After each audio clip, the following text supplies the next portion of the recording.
galamay ng andamyo at ngipin ng bangketa, sa bitukan ng mga kalye at kanto at umpukan ng karaniwang tao, sa puso ng komunidad ng Maralita at sa makitid na lalamunan ng Eskinita, naroon ang hininga ng kanilang istorya.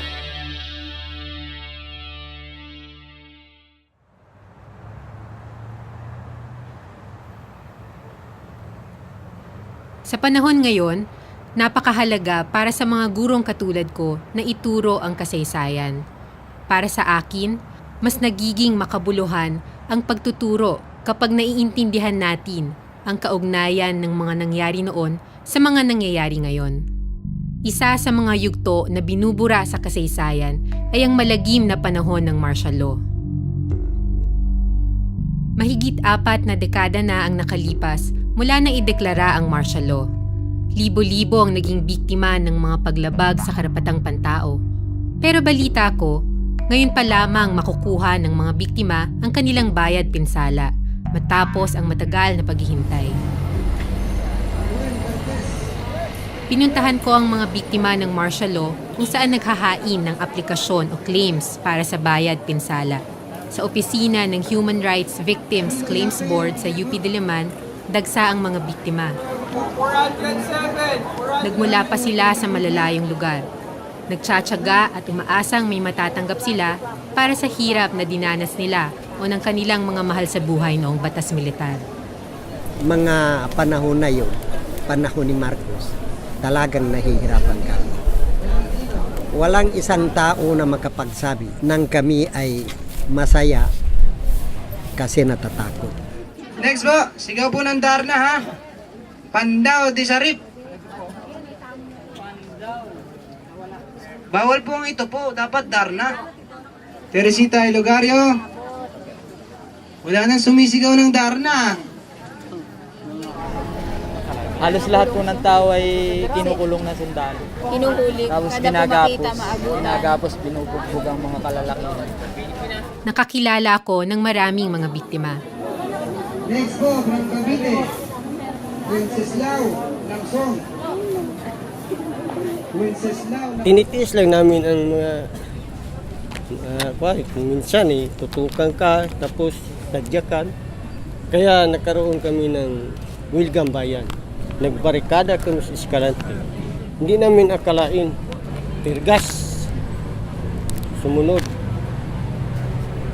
Masinggan. Ratrat ng masinggan. Almost mga 20 person ang in the spot doon. Patay. Daming patay nga. So ngayon, nagpunta kami dito, parang wala rin. Parang wala ba? Kasi ano bang proseso? Yung nangamatay doon sa amin, hindi nga nakapunta rito. Dahil malayo Negros. Magkano pumasaya pupunta rito? Talaga. Masakit ba? Kayo kuya, masaya po kayo. Parang may pinagdadaanan po kayo. Nakakalungkot makita kung paano tinatrato ang mga kababayan nating nakipaglaban sa diktadurya. Mga limot na bayani na hanggang ngayon ay wala pa ring hustisya.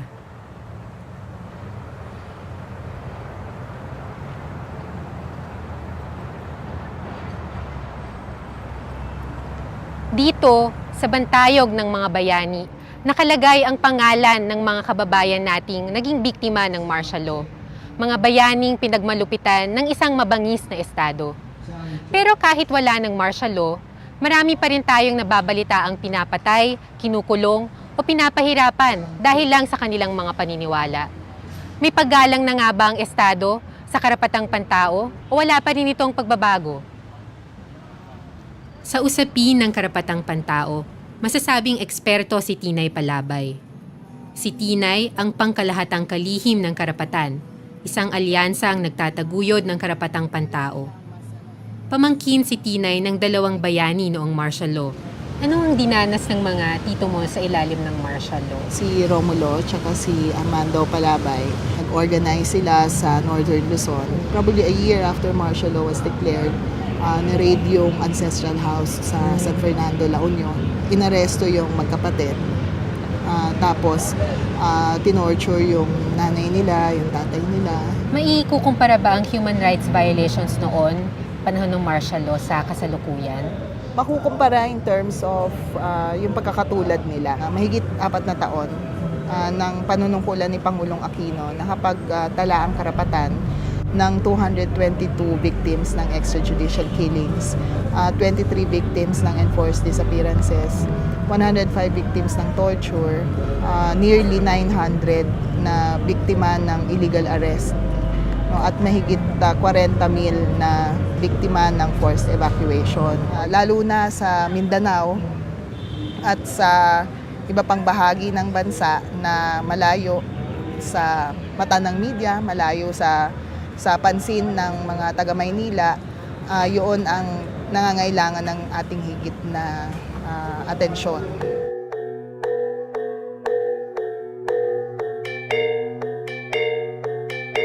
May halos 1,000 kilometro ang layo ng Mindanao sa Maynila. Ngunit sama-sama itong tinahak ng mahigit 300 katutubo mula sa iba't ibang bahagi ng Mindanao. Pansamantalang iniwan nila ang kanilang mga tahanan. Mistulang martial law daw kasi ang umiiral doon sa kanila. Katunayan, halos 5,000 na ang mga lumad na nagbakwit ngayong taon dahil sa mga operasyong militar.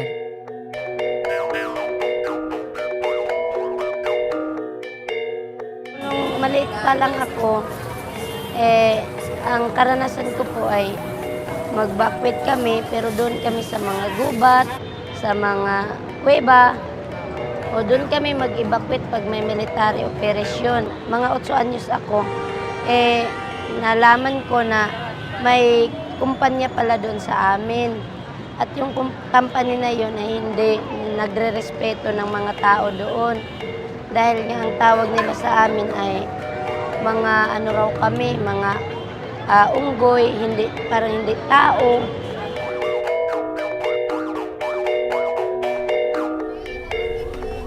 Magandang hapon po mga kasama. Bababa ko tayo. Magmamarcha.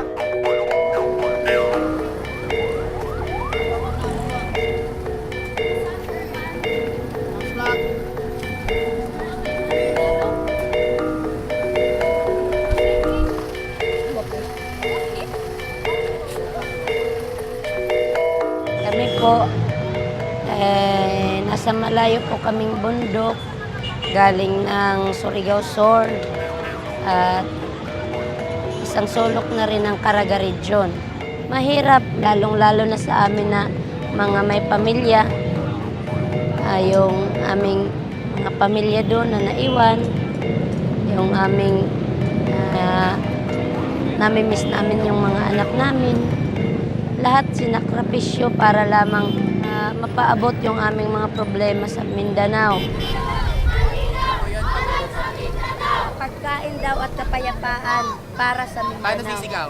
Pagkaon, kalinaw, kalinaw. para sa Mindanao ang tubag.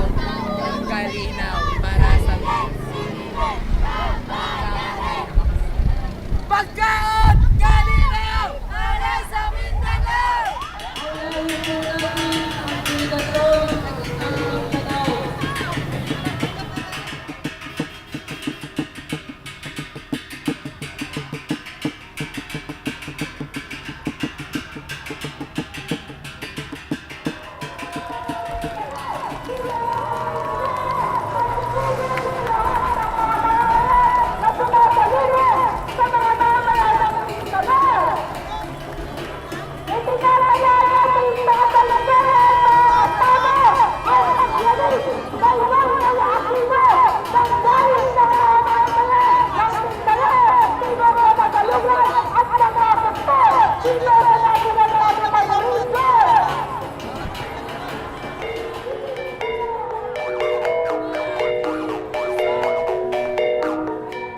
Nais ng mga lumad na harapin sila ni Pangulong Aquino.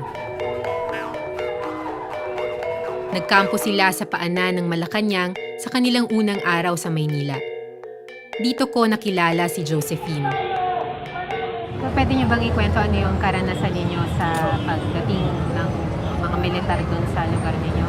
Yung mga militar doon ay Hindi talaga sila sumunod kung ano yung nasa batas. Akala namin ay ang mga militar ang magdedepensa sa amin ng mga sibilyan.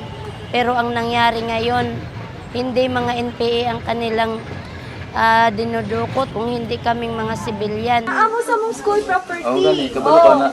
So, Kana amo ginahanyo kay naabo sa mong school property sir. Respeto amita. Ginagamit ang eskwelahan para sa pag-eskwela sa mga bata. Dili ginagamit para katulad o pagkulaan sa mga school. Yung supay sa balahod sa bawal ginawa po. Napi na nga school-based siya Civil sir. property. Dili ka pwede mo ingon nga mag-step back ni sir kay amo aning school property. Have the respect to. Bakit ginawa sa kanila yun? Anong gusto ng militar? Ano raw, yung mga tao raw doon ay mga NPA.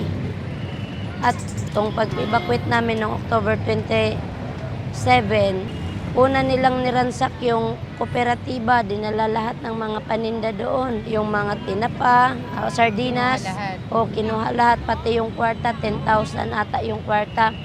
Tapos may gas kasi ang kooperatiba doon, kinuha nila. At yung gas ay binuhos nila doon sa corn sealer. 2 galon yun. Yung 1 galon, dinala nila sa paaralan at doon nila binuhos yun at sinunog din. Pag may mga military na, kailangan lakasan ng loob ng mga tao at yung mga leader, kailangan matatag ka. May mga kaso na ba na hinaharas, may pinapatay? Yung aming chairman ng Mapaso, dinakip siya. Wala namang kayong katibayan, bakit may kaso siyang murder, may kaso siyang rebellion, hindi naman siya NPA.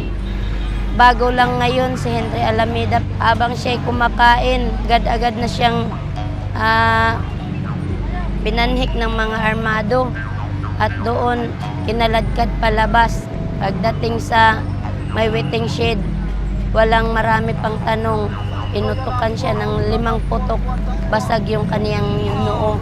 Manila na iyan na malayong upo na pinakakiyan dahil na sinaana na sinaana tugutang may supay kau na magbabayaw na kay kau na magbabaot na kay kau na bangkamha kay kau na pangkamha na higari na kuwa at tubang kanini ka kanami na higari na higari ka kuwa kanami ta kuwa lumat nari na og ta kuwa kuwa kapilaan na ili sa marana kuwa. Bakit patuloy na pinag-iinitan yung lugar ninyo? Kasi po, yung lugar namin ay napaligiran na ng mga mining companies at ang hindi na lang nila napasok ay ang aming, yung sa aming lugar na lang po.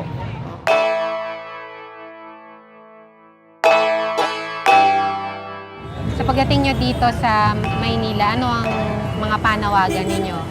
Ang una-una naming panawagan, sana itigil na yung pagsampa ng gawa-gawang kaso at yung mga militar, palayasin na doon sa kabundukan dahil sila ang unang naglabag ng karapatang pangtao. At ikatlo ay itigil na yung pag-recruit ng parehas naming mga lumad na aarmasan nila at siya ring sa mga lumad. Kapwa lumad pinaglalaban.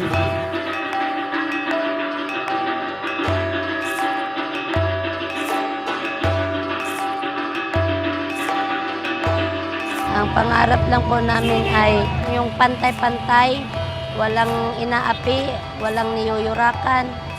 At kung ganito lang naman ang sistema ng gobyerno, ay kailangan na talaga ng gobyerno na magpapatunay na isang demokrasya.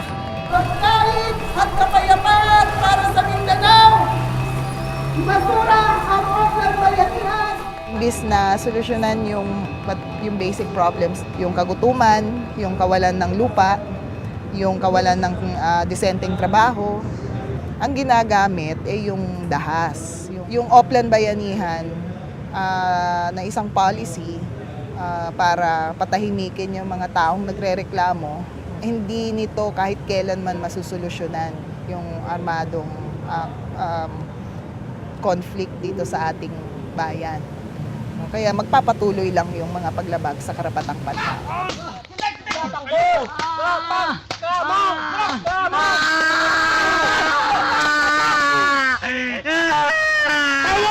Bawal ang iyak nito! Bawal ang iyak nito!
May martial law man nawala, nagpapatuloy ang mga kwento ng panunupil at karahasan.